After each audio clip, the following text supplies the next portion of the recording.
Moving to Live is a podcast about movement and exercise. We bring you interviews with professionals in the movement and exercise field. The goal is to provide information for other professionals and also amateur movement aficionados, people who understand that movement is part of what makes life complete. Some of the people we interview you will have heard of. They're well known in and outside of the movement and exercise profession. Others you may not have heard of, but they have a great deal of knowledge to share. Many people doing the best work spend their time working with people, not working on their social media presence. We're going to give you a chance to learn from some of these talented and knowledgeable individuals, and we're going to learn along with you. Moving to Live podcasts are going to be short. Each interview will be long enough to impart usable information, but short enough to be able to be consumed in a single bout, during your workout, commute, or even during dinner prep. We all like long-form interviews, but time is valuable. Moving to Live wants to give you the option to learn and be entertained without needing to commit 60 minutes at a time for an interview. Give Moving to Live a listen. Check out our sister podcast, FitLabPGH, which highlights people, businesses, events, and activities in the Pittsburgh, Pennsylvania area that make movement a priority. Moving to Live would love to hear from you. Want to connect with us or have an idea for somebody you think we ought to interview? Drop us an email, mov2liv@gmail.com, or connect with us on Instagram and Twitter, both _mov2liv. We're excited to bring you these interviews, and we think you'll enjoy each and every one that we bring you.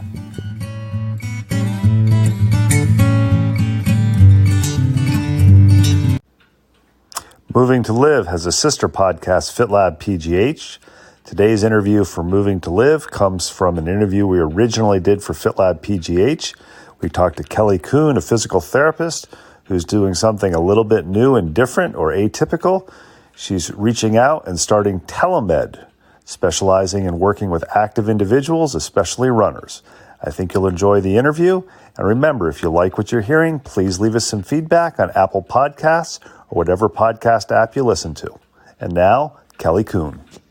Back with another podcast episode. We are back in Reginald's Coffee, a new coffee shop in the South Hills of Pittsburgh in Bethel Park, right off South Park Road. I think I first became aware of today's guest when I went to the Upper St. Clair track and cross country running conference that was put together by the head track and cross country coach at Upper St. Clair High School. We are here with Kelly Kuhn, physical therapist, who is currently a clinical physical therapist who is shortly setting out on her own to do telephysical therapy that we talk about. As she described to me when we were chatting before starting the interview, she is an outpatient physical therapist, so she's not the type of physical therapist who's in a hospital in an acute setting. She wants to get people moving more and moving better, really setting the ethos of FitLab Pittsburgh. Movement is a lifestyle, not just an activity. So Kelly, thanks for taking time to talk to FitLabPGH. Thanks for having me today. I think the first question we always ask for FitLabPGH, although we'll probably also air this on Moving to Live, because I think, as we talked before, telemedicine, whether it's for physicians or physical therapy or health coaching, whatever you call it, is something that's pretty common now. It's growing, and the internet has really made it possible. So my first question always is, Pittsburgh native? If so, why are you still here? If not, how the heck did you end up in Pittsburgh? Well, I am not a Pittsburgh native. I'm a native Floridian. I moved out of Florida for a job into Maryland, where I met my husband, who is a Pittsburgh native. And as I hear is customary, they all have to bring their spouses back to make them Pittsburghers. So I'm here now, and I love it here. I love the weather, the people. You kind of won me over at Pittsburgh. I'm here. And I think one of the things I like about Kelly, even though I just met her, is she's like me. When I said I didn't like Florida when I lived there, I hated the weather. She was like, yeah, I hate the weather too, especially when it's warm. So I think we're kindred spirits with that. Absolutely. Always curious when somebody enters a specific field. Like my initial career was going to be an athletic trainer at a small college somewhere out west. And the way I found out about that is I was fortunate enough or unfortunate enough in high school to sprain an ankle, and the coach said, this was before you had athletic trainers in the high school, you need to go to this sports medicine clinic and have them help you. And I met the owner, who was a physical therapist and athletic trainer, and said, what the heck is an athletic trainer? And that's what my original career was. So how did you settle on, I'm going to be a physical therapist? Well, I think you might have just described my story. I was an athlete. I played volleyball, basketball, softball. Basketball was my favorite sport. And I just knew that I wanted to be with athletes some way.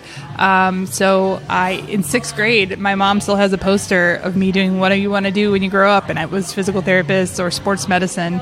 But I also, in high school, I broke an ankle, went to physical therapy, was like, this looks really cool. I think I'd really like it. And just went from there into PT school right after high school. And, I started with athletes. But then I moved to everybody, so it kind of was all about being the athlete and getting moving for them. But now I've kind of worked,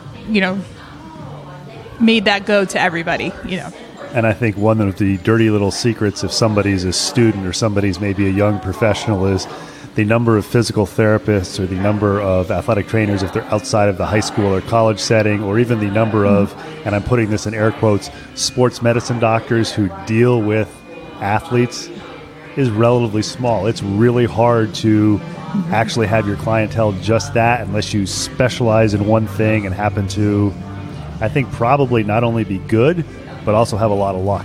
I think you have to, I was lucky enough to get chosen for an internship in one of my rotations in PT school where I was able to work with athletes, which then led me to getting the job at a clinic in Florida that worked with athletes. And the other secret is I was in Florida where there's no state income tax. So a lot of athletes call it home because if you're not in a state, if they're with the team, they're with the team. So you have to get with the team, which is extremely hard to do. So especially as a female. Yes, absolutely. So there was in Florida, there's what we usually worked with were athletes that were in their off season or came home after an injury. Occasionally, if there was an issue with a team trainer or something like that and the doctor was mad, they would get to us. But majority of it was not that. It was just they're there and they're away from their team, so that's where we get to work with them. And that, when I left Florida, wasn't an option anymore, which is how I ended up working with runners, because runners are everywhere. And so it gave me a way to expand to working with everybody, but to keep some of that competitive edge going.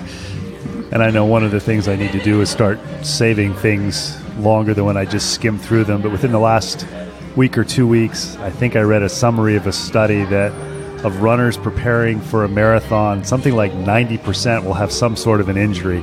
And their definition of injury was something that causes them to miss one or more days of training. It doesn't necessarily mean it's something that's like, okay, you can't run anymore. And I think that's pretty incredible. I mean, you think about football, you think about rugby, you think about cheerleading and gymnastics as being these high injury risk sports. And I suspect if you looked at it just across the spectrum of ages, you'd probably find the group of athletes that gets the most injuries is probably runners. Yes, I know.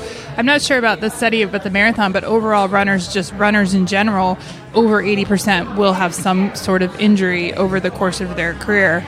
And with runners, you're looking more at those, nagging overuse injuries, not so much like the ACLs or concussions or those things happen from time to time, but they're rare. It's usually just that, hey, your body's working hard and it wears, I don't even want to say wears down. That's a bad term. It's just tired. And there's so much we can do to manage that and still run. I think a lot of times it's the advice when you go to the doctor is, okay, you're hurt, stop running. Especially for, I will just give this one little tangent for women after they've had a baby. Okay, stop running. And I think that there's a lot more we can do for runners because injuries are there, but it's not the end of running for you.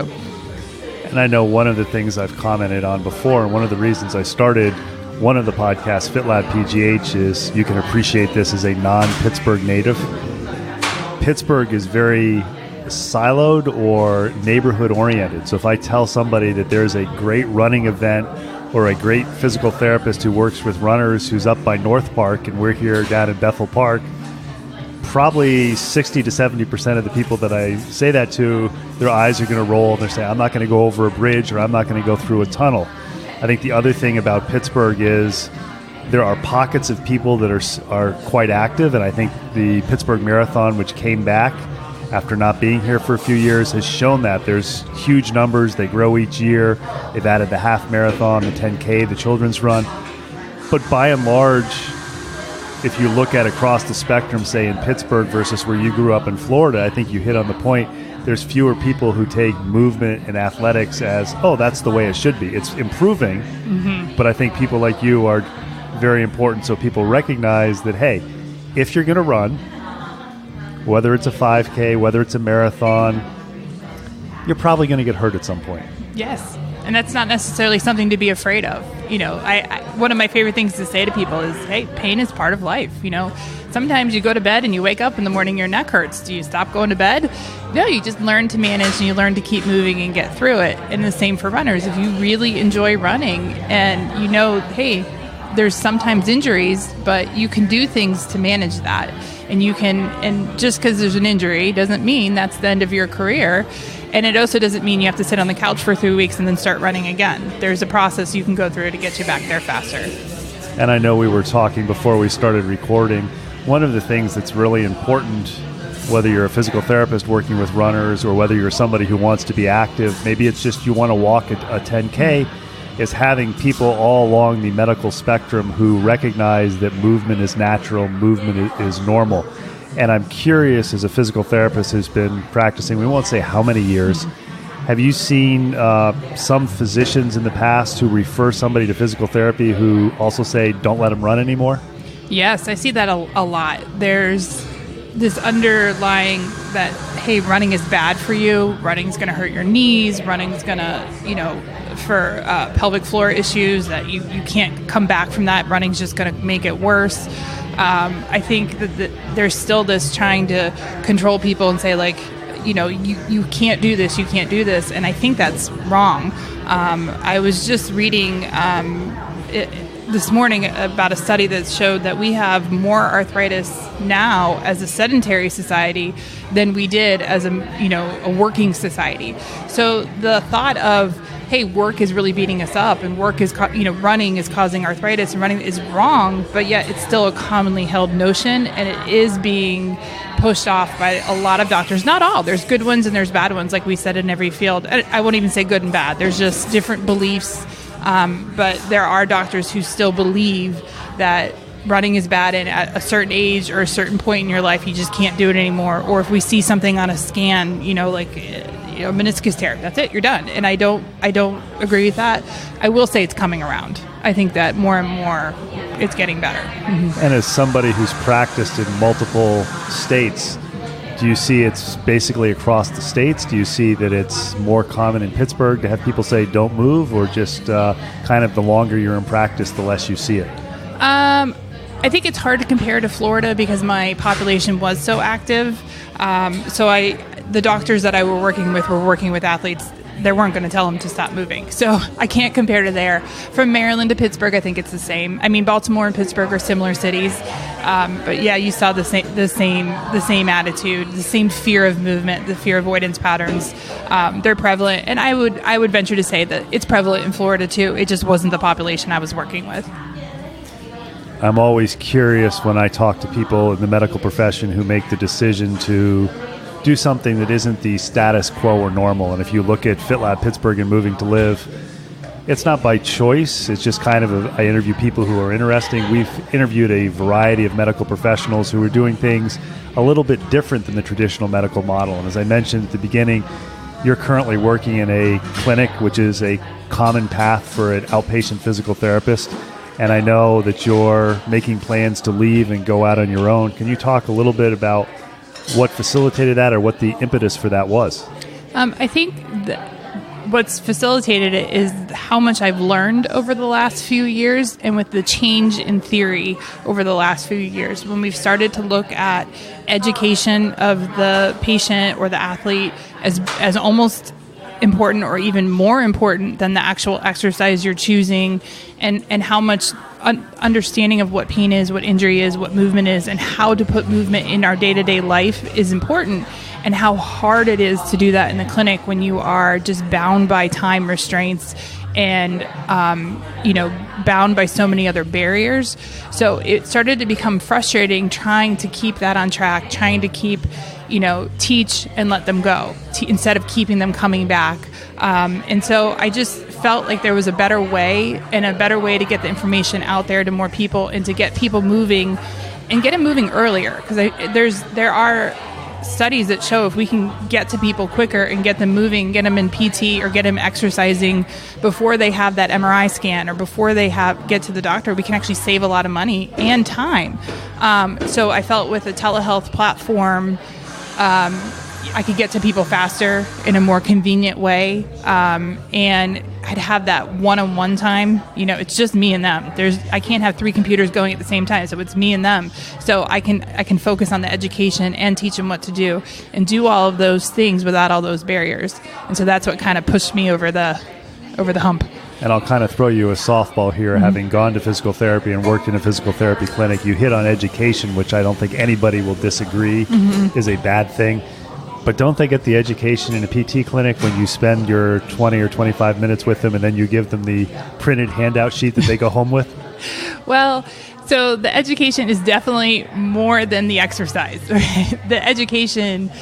The exercises are very, very, very important, and teaching them to exercise, but the why they're doing the exercise is what's missing in the clinic. Why are you doing it? When do you do it? When is it okay to keep doing your exercise even though it hurts a little bit? When do you need to back off? What should you do if you have a flare-up?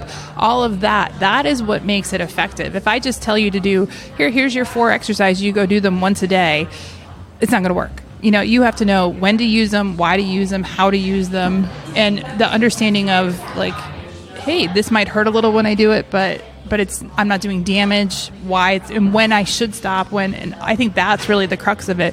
And you can't get that in 20 minutes. And teach exercises, and I just think it's and if the therapist is with 3 to 4 other patients at the same time, it's just not possible. It's not happening. So.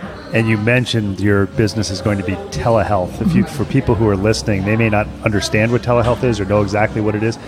What exactly is telehealth? Well, telehealth is basically online physical therapy, there's online, any kind of health. Doctors are doing it, but it's basically through a webcam. So you would sign up, you could schedule online for an appointment, and then we go on the webcam, and we can do pretty much everything we do in the clinic, minus any manual therapy, which I don't think is an issue.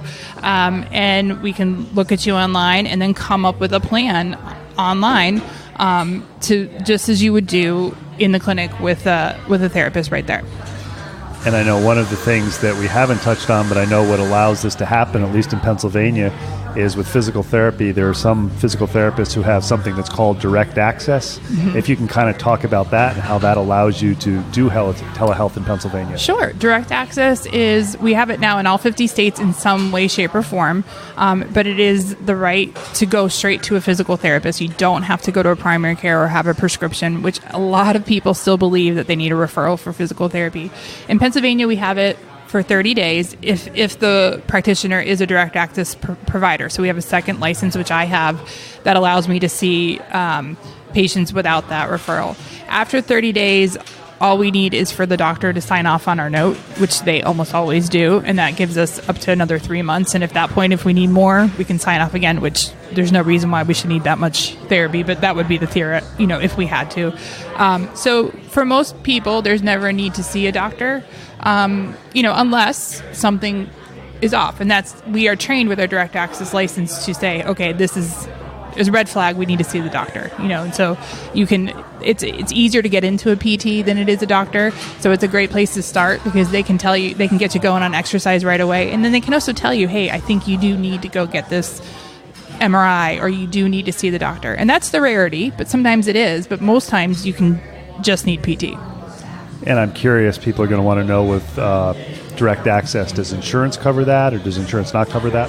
So for direct access for physical therapy in a clinic, yes, it is covered. In telehealth is not covered for physical therapy yet. There's no codes to bill for it, so it's not able to be billed, at least here in Pennsylvania yet. I think it's coming. There's a compact to start having PT providers be able to treat across state lines. Pennsylvania is not in that compact yet, so I can only treat patients in Pennsylvania. But it is not covered by insurance. That being said, I think that with copays being as high as they are, and the amount of times that you need to go to physical therapy in the old model, oftentimes 12 to 15 visits versus the hope is just a few visits. Sometimes some people can go just get one and do fine and then just kind of check in via email. The costs oftentimes will be about the same or even less, but it's not officially covered by insurance. So, also, if you have an HSA, they should reimburse for it because you can pay for a health, PT that way. But the actual insurance, no. I know I have flexible medical spending, and I have used it for a chiropractor who is direct access, who does that sort of thing. And I think one of the things, or a couple of the things that you hit on that's pretty important is, first of all, for many people, maybe they're out running in South Park and they twist an ankle and they're limping around over the weekend. And the first thing they do, or maybe they don't limp around over the weekend, they go to like a MedExpress. Nothing against MedExpress. I think they do a great job. They've done well by me. But they go to MedExpress, and MedExpress says, well, you need to get an X-ray. So they get an X-ray, and then the X-ray, if they go to whatever the hospital is, I happen to like St. Clair Hospital. There's a plug for them if they want to give me free services. And the St. Clair Hospital, the radiologist reads it and says, well, you should follow up with an orthopedic. And the orthopedic looks at it and goes, well, there's no break. You need physical therapy. And as you mentioned, given the time frame of how all of this happens, it could be a week, 10 days, worst case scenario, 2 weeks before they actually show up at the physical therapist. And by that time, if it's an ankle sprain, the ankle is probably has lots of swelling or effusion. They're already changed the way they walk because they've been gimping around because it hurts. Whereas with telehealth especially, we wouldn't tell you to message Kelly at 10 o'clock on a Saturday night, but it would be something on a Sunday you could message her and potentially have a response or an appointment on a Monday or a Tuesday if you were a previous patient, maybe even sooner. Yes. And I mean, I know I had a situation where I had the good fortune to improve the range of motion of my spine by doing some kayaking, which corresponded with some pretty severe muscle spasms. And I had a previous relationship with a chiropractor who uses exercise, and I was able to text him and say, hey, do you have any openings? And he was able to get me in a day. So I'm curious with this, how do you get the word out with this? Because I think for anybody who takes movement as a priority in their life, as we say at FitLab Pittsburgh, movement is a lifestyle, not just an activity. Whether you're a runner, whether you're somebody who, getting out in the garden and doing gardening, how do you get the word out about telehealth to say, hey, if you've got an injury, if you're in this area, we can do something to help you?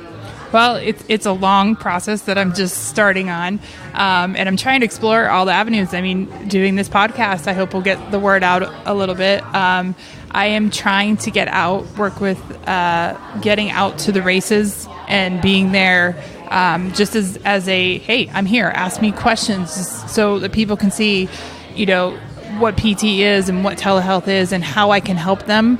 And so same with in the gyms. I've been known to sit in a gym before and just do injury screens where I'm just sitting there. It's kind of like, ask the doctor, well, ask the PT, come on up, tell me about your problem, and I'll help you kind of get some solutions and figure it out. And that starts to build people to realize like, hey, there's a way to handle this that isn't medicine and isn't x-rays and isn't MRIs and it isn't taking weeks off of an injury.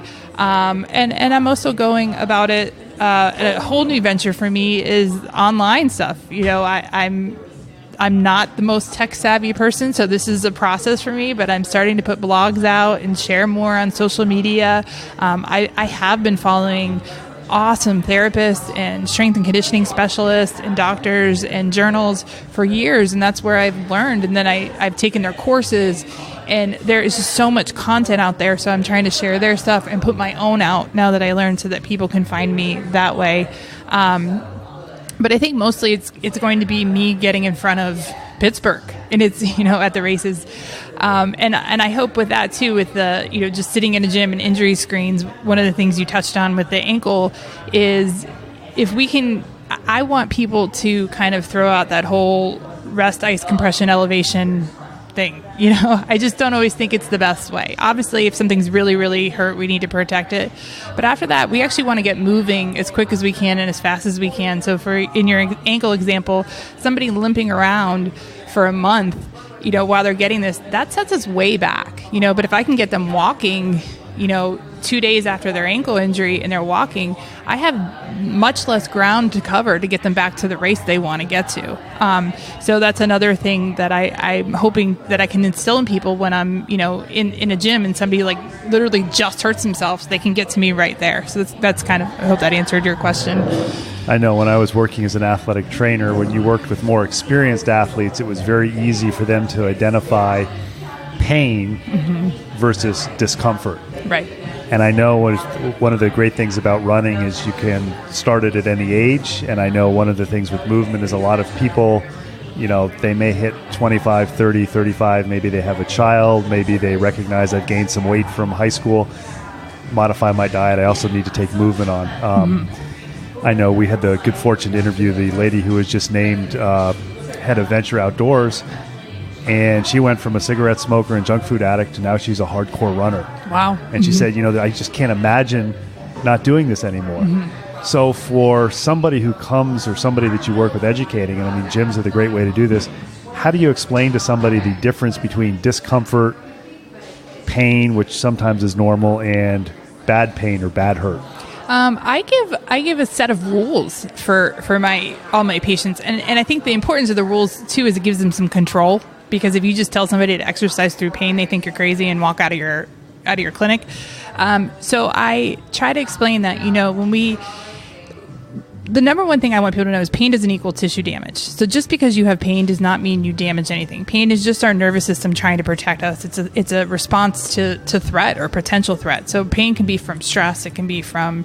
It's usually a combination of a lot of things. So just because we have pain, it's not damage. It's not necessarily damage, and most likely it's not damage. But for those few times that it is damage, how do we know? And I usually say, if you wake up in the morning, you have a little bit of pain, maybe it's a 2 out of 10, and you move and it goes to an 8 out of 10. But when you stop, it comes back to a 2, or even better. Well, that's just your nervous system adjusting to that pain. It's trying to figure out, hey, is this okay for me to move? Is it safe? And you're okay to do that. If that pain stays elevated more than 10, 15, 20 minutes, then maybe something's going on. And still at that point, we can't be sure that there's any damage, but we just know that something else might be going on. So it's more that the pain lasts longer instead of like you feel it and then it calms down, you feel it and it calms down. If the pain ever goes away, it means it can go away. We're just not doing the right stuff to make it go away. So it's more the constant pain. Specifically for runners, I tell them, hey, if you're having a little bit of pain, but you can run and not change your stride, you can keep running, and the pain should kind of tone down by the next day. It's and so same for a big workout. If you have a big workout and after the general workout you're sore, not necessarily muscle soreness, but just pain, any kind of pain, like your pain that you're usually feeling, if by the next day it's back to baseline, you didn't do any damage. That's just your body adjusting to load, and that's what it needs. It needs to learn that those loads are safe and that you can tolerate them so that it can tolerate the load of life. But what we tend to do is, okay, I did this workout, it hurts, so I'm going to rest. I'm not going to do anything. And then what we're telling our nervous system is, hey, that was too much. We can't tolerate that. Keep sending that pain for that activity. And so I think if we can kind of teach people to move the next day instead of taking a day off, or move through a little bit of discomfort with those rules, we'll find that most people are in that zone of the safe. And the few that it lasts, well, then that's when we go on and we do more tests and figure out what's going on. And I know one of the things when you're educating people on that, there's the intellectual of you standing there or sitting there telling me this. And then there's the psychological on my aspect. I know in my case, I've had the good fortune or bad fortune to have a couple of disc herniations. I've got some arthritis in my back. And I know that if I do a lot of sitting, if I travel, if I spend a lot of time sitting at my computer, which is why I use a standing desk, I'm going to have some soreness.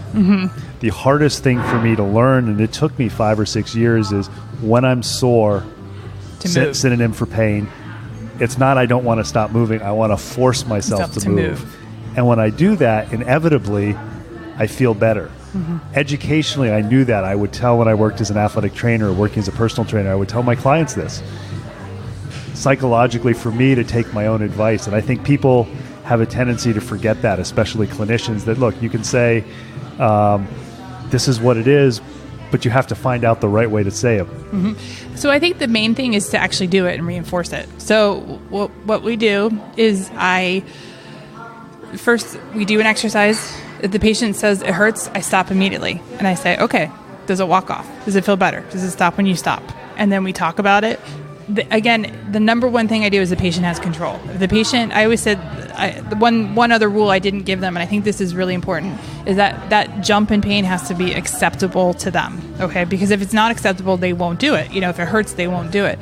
So I just let them see it. Like, okay, we did this exercise. It hurt a little bit. We walked it off. Do you feel better, worse, same? And a lot of times I make it those three choices, better, worse, same, because sometimes you just need to simplify it. Like, it's either better, it's either worse, and same can be an option. And I think one of the things that's important to emphasize there that you did is you're not giving them a closed-ended question. You're not saying, does that hurt worse? Right. Yes. It's they have to pick one, and I'm okay with same. Same can be okay, but giving them the chance to walk it off, it kind of reinforces it. The other thing that I do that I think is probably what's changed my treatment strategy more than anything is exercise throughout the day. So the whole idea of, I think, we are sitting at desks, sitting at computers for most of the day. And then we ask our body, especially for athletes, but anybody really, we then ask our bodies to go home and run, and there's not a transition there. I don't think sitting is bad for us. I think sitting for a long time is bad for us. I don't think sitting slumped is bad for us. I think sitting slumped for a long time is bad for us. So I try to teach my patients strategies. There's my favorite word, strategy, throughout the day to kind of add movement into the day. So I say, let's set alarms and have you stand up at your desk every 10 or 15 minutes. But I give them exercises that they can do throughout the day. And I explain it to them like this, that, if you and I were both to take a medication, we would have a dose and our dose might be different. Well, their dose of exercise is their personal dose, and that's their job to figure out how much they need. And on certain days they need more or less, but I have to start somewhere. So I usually maybe say, let's start with 10 an hour on this exercise that makes you feel better. And the idea is getting them thinking about moving throughout the day and adding movement in at work. And it's just simple movements, and they're movements they can do anywhere. It takes 30 seconds, but the idea is to just see it. And when you add it in that way and you give them the chance to see how they feel better after movement, it starts to solidify it, and it starts to give them control. And when they come back to me and they say, hey, I flared up this time, and I say, okay, what'd you do? And we talk about what'd you do, what you didn't do, what you could have done. And again, that's all reinforcing it. It's their plan to see how the movement made them feel better. I think a lot of times when people feel better and they're moving, they don't put it together, and so I think when you kind of come back and say, okay, let's talk about what you did to make it feel better, what you did when it hurt, what you didn't do, and you can start connecting the dots, that they actually start to see, I'm hurting more when I'm sitting still. And it's a process, but it can be learned. It just has to be reinforced, and they have to get to it in their own way, on their own time. And I like the earlier you said on the importance of education, and I think you kind of hit on something with runners. One of the things when people start running, the common question that anybody asks them is, so have you run a marathon? Yes. And some people run marathons, some people don't run marathons. If you can kind of talk when you educate runners, how do they decide when they're ready to start training for a marathon versus somebody who maybe is like, this might not be the right event for you to do, or you might be somebody, I would be one of those, who's better off running on soft surfaces on trails if you want to do those longer runs. I think it's all about the progression. So, to be honest, I want people to be able to walk for 60 minutes briskly before they start running. It's just about getting your body to tolerate the load that you're asking to do. And then from there, you should build up and progress to running. And so I don't think anybody should ever go from not walking or just like, hey, I'm going to join this run club, to running a marathon. I think there should be a couple 5Ks under your belt, whether you do them in a race or you do them on your own. But it should be getting that, because it's all about getting your tissues. The bones have to support the load. The tendons and muscles have to be able to kind of absorb energy and get used to that. And then I think some other things are we strength training? And I'm not saying that we have to go and do Olympic lifts, but we should be putting load through our body to handle it. And so are you able to give the time it takes to run, and also give the time it takes to do the strength and mobility drills that go along to keep you safe. And some people just can't dedicate the time to both. And I think if it's dangerous to be running marathons and not having any kind of program to help. And dangerous is a rough word. I mean, you're just more likely to get injured. And so I think that needs to be, and I also think that so if I had a runner coming to me or somebody coming to me to try to decide if they were able to run, I have a series of movements and exercises I take them through to show me whether or not their body is able to tolerate the impact load, whether they can tolerate the force generating loads. And I would, if somebody couldn't perform those tests, again, I wouldn't necessarily tell them that they couldn't run, but that would be something that we put in their program. And we try to get them better at that. And so as I see those things improve, then their run tolerance should be able to improve and they can progress to the marathon. But that's time. So it goes back to what they want to put in and what they want to get out of it. And then also we can also do a running analysis, and look at, I don't always change somebody's running form because I think that can be dangerous if you just take somebody and be like, hey, change this foot strike, because they're striking like that for a reason. And if you just change it without knowing why. But I do think looking at videoing somebody run and slowing it down can give you some hints to their weak spots and see what they can tolerate. So again, I would look at that and decide, hey, this is, you need some more work before you're running these long distances, or else you're going to be predisposed to injuries. So it all looks at the whole complete package, and what they're willing to put in, what they want to work at it, what their goals are also taken into account. I like the fact that you mentioned the strength training and the fact that some people may say they don't have enough time. I think it's the sort of thing that almost every person should have a suspension trainer that they can put in their door, or they can put in the tree outside. So really, every time the commercial comes on for the Steelers game, here's my set of exercises that Kelly gave me that I can do. And there's really not an excuse of saying, I don't have time to go to the gym.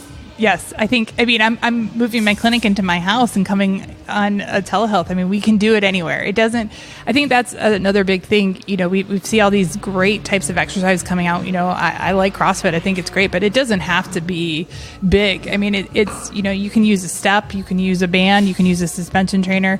It's really about getting your legs to tolerate the strength, to be able to tolerate load. And there's lots and lots of ways to do that you can make work for anybody. So it doesn't always have to be so, hard to do. But it's hard. Runners like running to be their fitness. So that's what they enjoy. That's what they want to do. Sometimes they just don't, find the time to strength train. And I think that is an important thing. Like if you want to push harder and maintain your running and not get injured, you'll find a way to get it in your day somehow. And I think the selling point for strength training for runners is this is what you do so you can do the things that you want to do, i.e. run, rather than say, I can't run, I have to get on my computer and contact Kelly or another health professional to do my rehab. Right. Yes. And I think if you, that's what I try to teach, all of my patients as they leave me, I tell them, hey, when you're flared up, I don't want you to contact me first. I want you to add your exercises back in. I want you to add your strength training. Give it a try on your own first, because you can do it. If you do what I taught you to do, the hope is that you can do it. And then if after a week you can't, or a few days you can't get there, then you call me. I'm always available if they want to just call me first. But I think that the goal is to teach patients to take control of their own injuries and say, okay, I kind of fell off my exercises. I'm starting to feel some pain. Why don't I put them back in and get moving? And then if I still can't, then I'm going to give Kelly a call. One of the questions and one of the things you can see when you go around social media is there are all kinds of, and I'm doing this in air quotes, experts, and you can make exercises look really, really cool, look really, really stupid.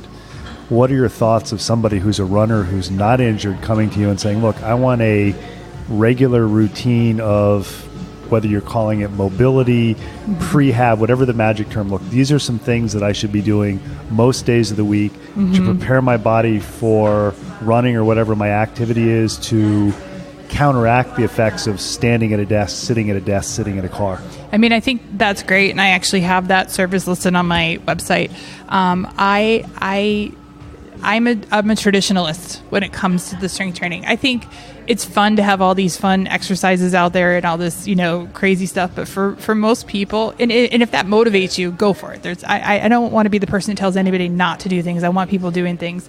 But I think for most people, the old fashioned, let's squat a little bit, let's lunge a little bit, let's go up and down steps. That's all they need. And what that person specifically needs really depends on where their weakest parts are, how they're moving to begin with. So that's where we screen. That's where the evaluation comes in. No two people move exactly the same. We all have slightly different movement patterns. And there's no right or wrong. They're just, each movement pattern may predispose us to a certain, stress in a certain area. So I would look at that person and see where their weakest spots are and develop their strength training program for them. I will say, though, one of the things that I think tends to be missing for runners who are already doing strength training program is single leg exercises.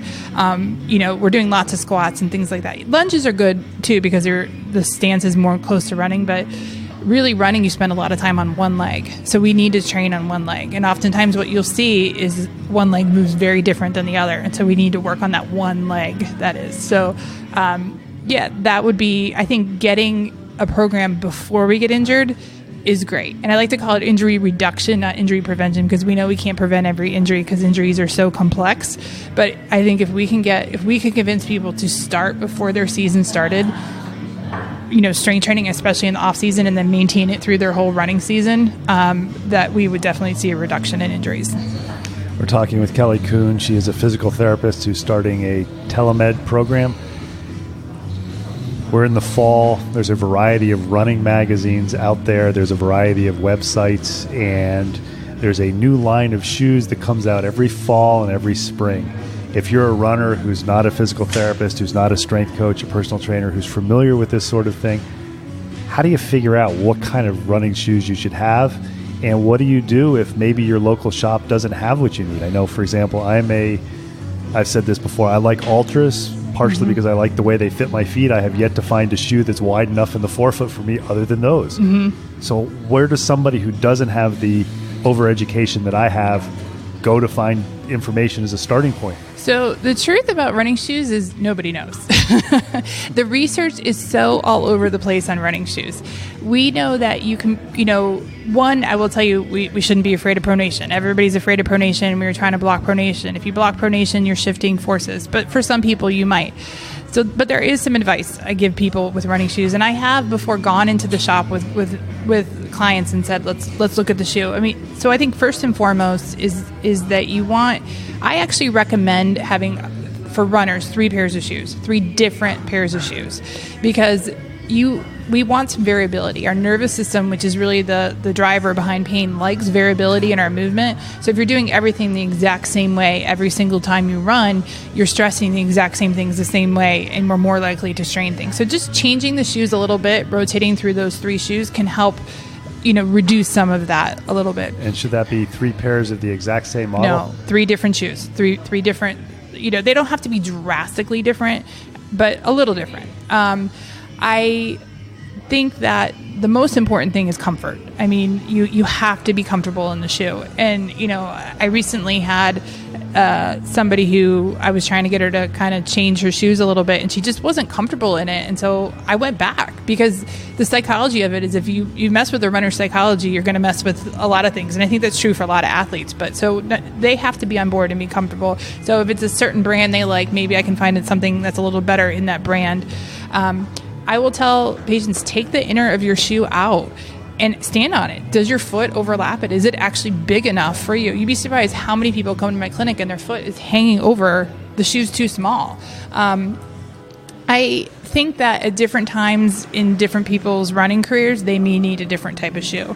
So for example, I generally want people to be in a low heel drop, which is the amount, the heel to toe, the difference there, because too much can take away the motion that we need to absorb the shock. But if you have a race coming up in a few weeks and you're Achilles tendon is hurting, well, we might need to put you in a higher heel for that race to protect the Achilles. Now, what we're doing is we're shifting the load up to the knee.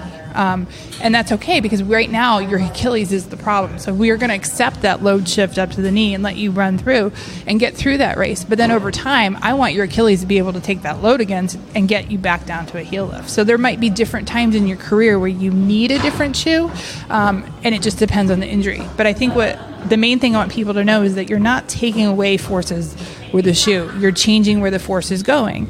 And we may, at certain times with certain injuries, want to change the shoe to get the load away, but we don't. Or another example there with the heel drop is if you're, a master runner, a 50-year-old runner, and you've got careful. But we're maybe not going to get that motion back at that point versus an 18-year-old who's going to get that motion back. So I may let you stay in that heel shoe, right? So, and I said master, that's a good term. That means that's a good thing. But so it has to be on the person. But I think one thing that runners should be open to is the fact that at different times in their life, their shoe might change, and that's okay. You may, based on different injuries, have to change things. I think overall, we need to get away from so much stability in a shoe and really strengthen our feet. I mean, a lot of people can't even lift their big toe up. That shows me that we're just so weak in the feet, and we're trying to compensate with these really stiff shoes. I think overall that would be general, but you have to take shoes on a case-by-case basis. But if you're in there on your own, number one, is it comfortable? Two, does it fit? Take the inner out. Can you stand over it? I would recommend a couple different pairs, and I would run in them. I would only buy from a place that lets you return them after they've been worn a little bit, like a 30-day. And can you run in them? Do they feel comfortable? Are you okay with it? Valuable tips from Kelly Kuhn. I'll tell you that if you listen to FitLabPGH movement tip and lifestyle hack videos, you'll probably recognize a similarity to some of the videos we've done. It's nice to see that a medical professional backs up the movement tips and lifestyle hacks of people who just want people to move. Kelly, I want to thank you for taking time to talk to us, and we will have extensive show notes with links to your website. If you're in Pennsylvania, you're looking for a physical therapist who maybe is associated with dealing with runners and people who are active, and you want to give Telemed a try, consider giving Kelly a try. Thank you very much for having me.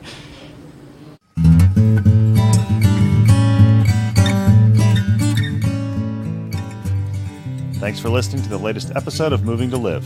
Make sure you check out the show notes for contact information for our latest guest, as well as links about all the things we talked about. Intro and exit music is Traveling Light by Jason Shaw. You can subscribe to Moving to Live on Stitcher, Apple Podcasts, and Google Play, and be notified about new episode releases. Have any questions, comments, or suggestions? Drop us an email, mov2liv@gmail.com. Connect with us on Twitter or Instagram, both _MOV2LIV. Please tell your friends about Moving to Live. It's a go-to place for information for movement and exercise professionals and amateur aficionados who understand that movement is part of what makes your life complete. Until next week, keep on moving.